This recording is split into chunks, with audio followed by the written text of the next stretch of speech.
Well, hello, everyone. My name is Eben Goodstein, and I am an economist and director of the graduate programs that focus on sustainability at Bard College in New York. We are not in New York City. We are about 120 kilometers north of New York City, actually in a lovely rural part of the state, small towns and agricultural region.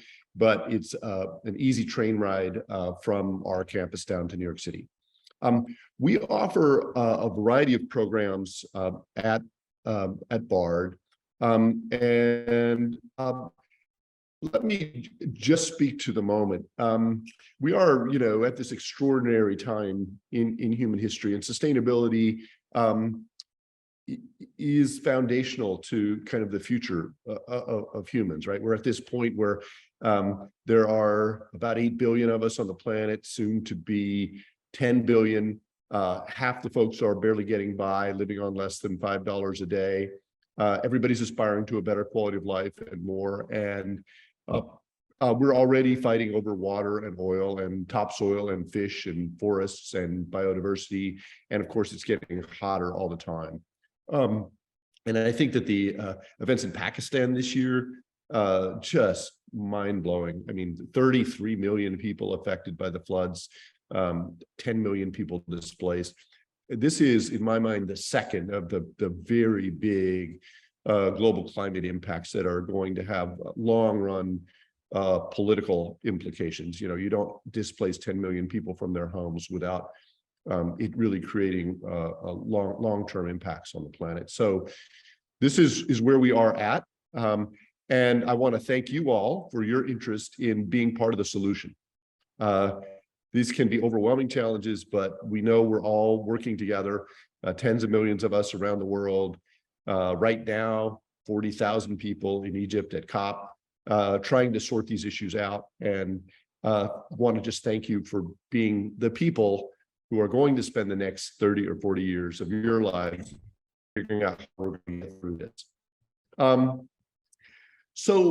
Let me speak to our graduate programs. We actually offer a suite of 3 different graduate programs. So we have MS degrees, Master of Science degrees in Environmental Policy and Climate Science and Policy. And those are for students that want to change the rules, get rid of bad laws and regulations and put in place good laws and regulations to drive sustainable outcomes. Our graduates in those spaces work in and around government. So local governments, city governments, national governments, at the UN, but also within large companies and corporations and consulting firms, where increasingly you've got sustainability professionals, chief sustainability officers or sustainability directors, whose job is to change the rules internal to those companies to drive more sustainable outcomes.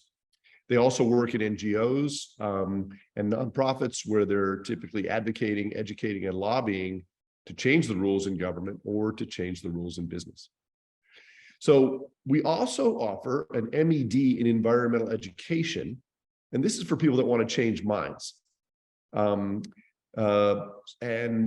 particular, working typically in nonprofits, NGOs, and museums and science centers, and supporting education to engage a rising generation of young people, many of whom are addicted to screens and not spending much time in nature, to raise their heads up, engage with the world outside them, and learn the lessons of ecological literacy.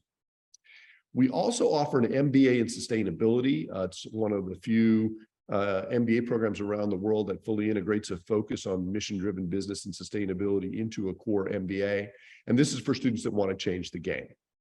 Because no matter how many minds we change, and no matter how many rules we change, at the end of the day, business has got to figure out how to keep the lights on, put food on the table in ways that radically reduce environmental impact.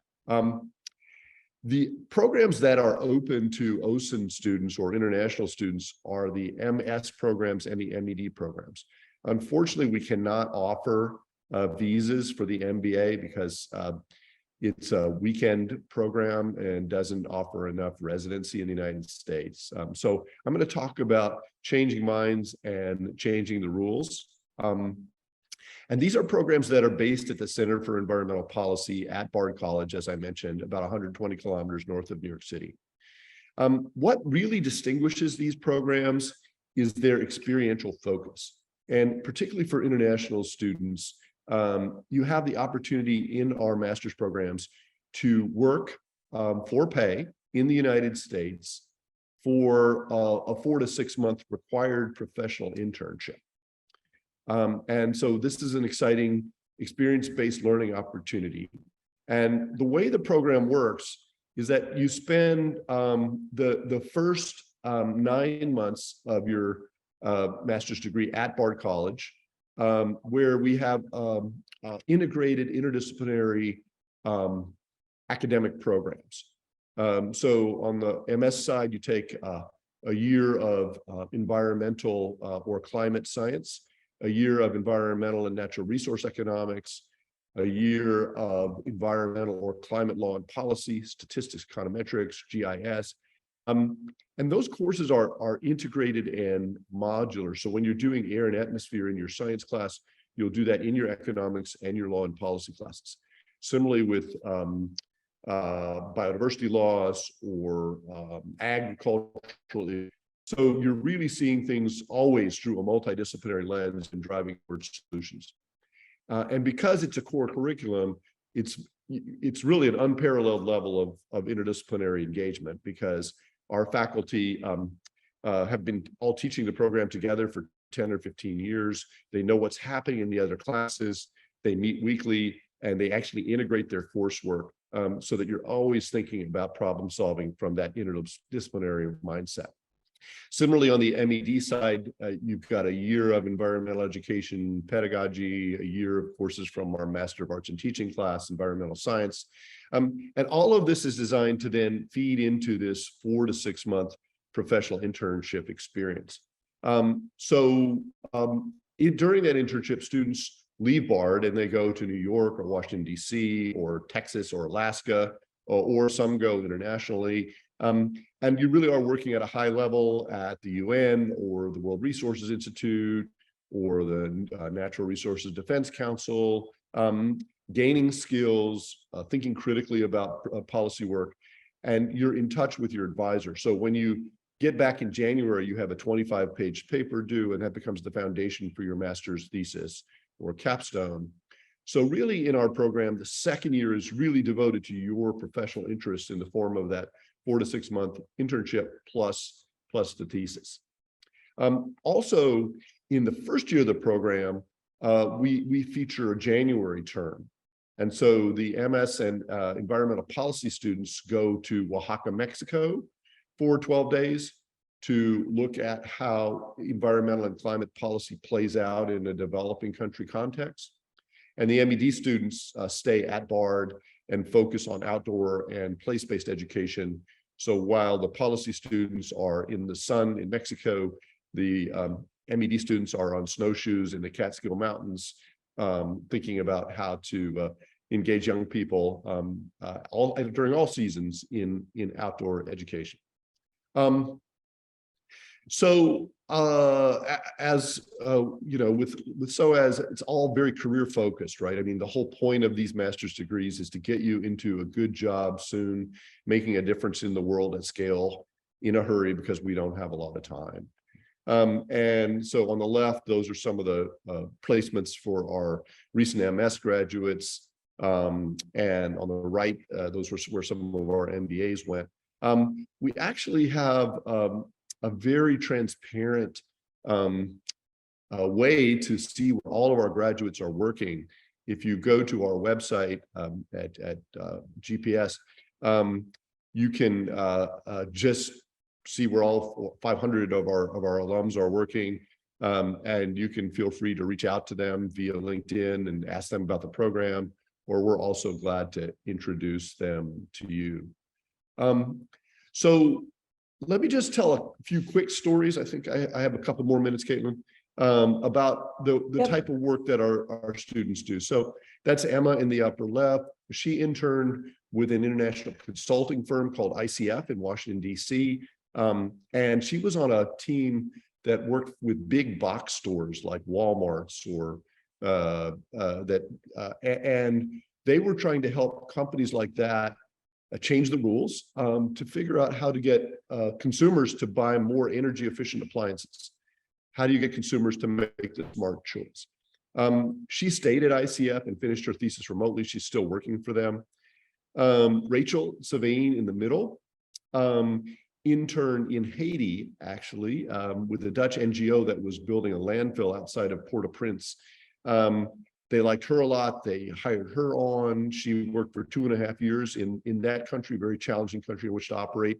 Went on to do international consulting work in the Middle East around waste disposal issues, and then took a job with a city in Florida, helping them develop their sustainability projects and programs.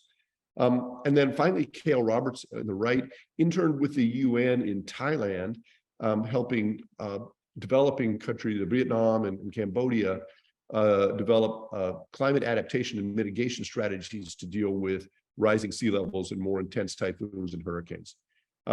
He now works for a consulting group called Cities for Climate Protection, and he continues to help cities around the world develop climate action plans.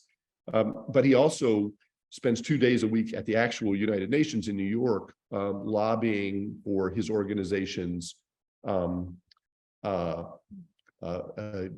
cities agenda.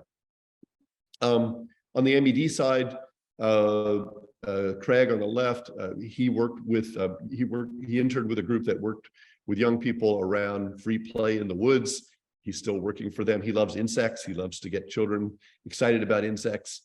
Ari in the middle is the chair of a science high school program at a high school in New York City. And Syra on the right interned in Portland, Oregon, with a group that focused on early childhood environmental education, and is now working for a science education program in Oregon in the United States.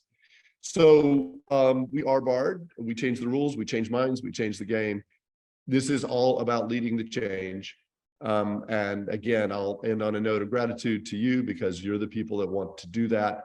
And we'd be excited to help you gain the skills you need for that. And glad to take a couple of questions, or you can always, I'll put my email in the chat. I'm sure you'll get a follow-up email with lots of contact information, but I'll do that. So.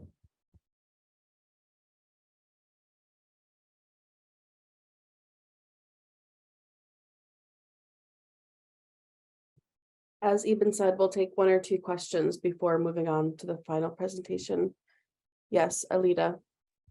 Thank you so much for your presentation. I have a question about the entry requirements for the Masters in Environmental Policy and Climate Science and Policy. Thank you. Sure. There is no, you can major or concentrate in any subject. We'd have philosophers and biologists and artists and chemists and economists. There are some prerequisite courses, and those include 2 science courses for science majors, and an economics course, and I believe a high school algebra. I'm sorry, college algebra, not high school, college algebra equivalent. So those are our prerequisites. You can apply if you do not have those courses and take them after you've been accepted during the summer in order to attend the program. And in terms of, we don't have any particular grade point average requirement. We do a very individualized assessment of applicants.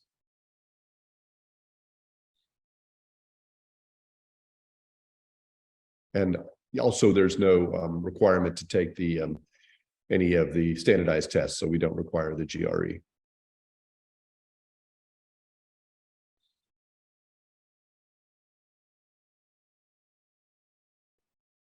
Other questions for Eben? Looks like Alida has her hand up. Yeah, one more question. Thank you so much for answering my first one.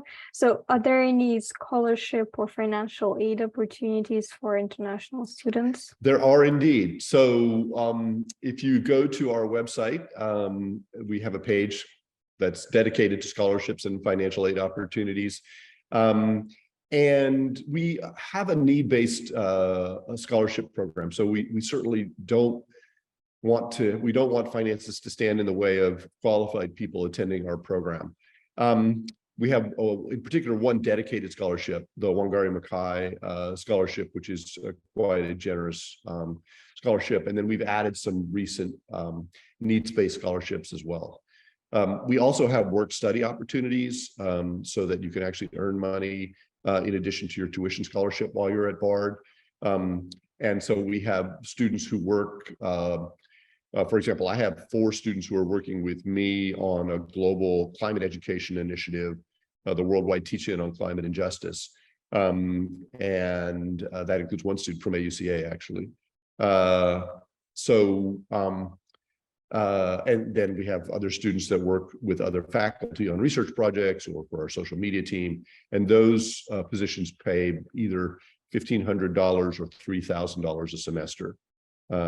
So on top of the tuition scholarships, there are some work study opportunities. And again, it is possible for you to work for pay at your internship in the second year of the program, which certainly helps students. I mean, I think that is really what attracts most students to our program, is the fact that it is so experience-based and that you have that opportunity to gain professional experience in the United States during your master's time, but then also, of course, the visa allows you to work for an additional year or 2 on your OPT in the United States following. So it's a good way to gain actual work experience in the US through our programs.